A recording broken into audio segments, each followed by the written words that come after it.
I grew up in Darwin, where New Year's Eve always falls in the middle of the wet season, when it's hot and sticky.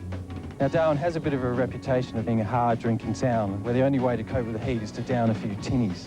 But last New Year's Eve, we decided to do something a little bit different. We tried to strip down some of those old myths about Darwin.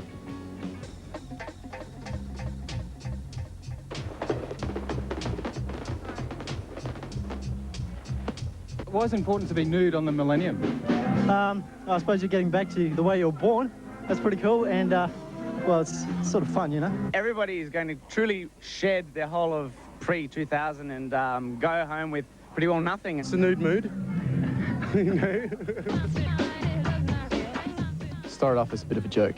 This time of year in Darwin, it's the wet season, it's hot, it's humid, it's gonna rain. Why would you want to have fancy dress costumes? Why not come in your birthday suit? Have you told your neighbours about the party? Yeah, they're all coming.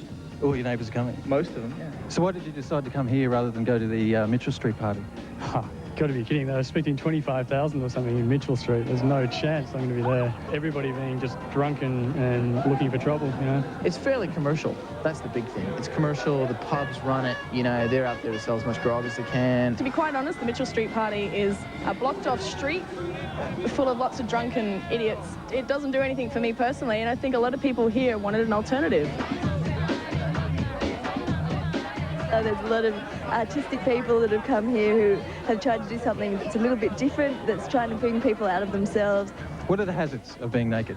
Well, yeah, for a guy it could be quite embarrassing. Embarrassing? In what way? Oh, in what way? Well, if certain areas start to react to certain environmental stimuli.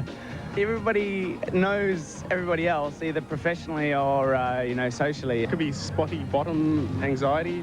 And seeing them work on Monday, hey, I swear you knew it on the weekend. I think that thing where those guys come up and they all sort of like try not to compare. Yeah. Now they do this thing where they sort of walk up and go like that, and they just go. And then some of them will look a bit happier and some will look a bit less happy. So when you feel nude anxiety, you just go like this, you don't feel nude anymore. One fella, Matt, who somebody commented to me was dressed like he was prepared for a Canadian winter. Well, I'm stuck in the Victorian age, really. I live in the past. It's hot, and it's very comfortable to be nude up here. I mean, if you're down in Canberra, you know, slightly different story. Mitchell Street's going to be so scary to know all these drunken louts falling all over everybody and puking in the gutter and basically getting into fights. And I don't think that's the sort of place I want to be. We're supposed to be entering in the Millennium. You know? Whereas the scariest thing for me was getting up there nude in front of all those people.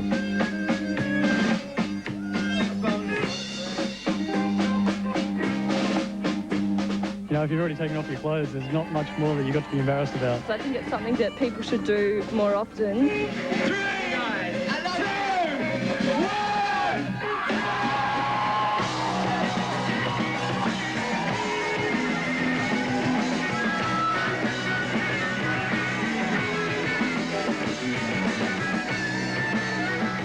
Predictably, the next day was carnage. Downtown didn't fare much better either. Well, on Mitchell Street, they were picking up empty tinnies rather than unidentified pieces of underwear. What's up, Australia? I'm Prime Cuts from the Scratch Perverts.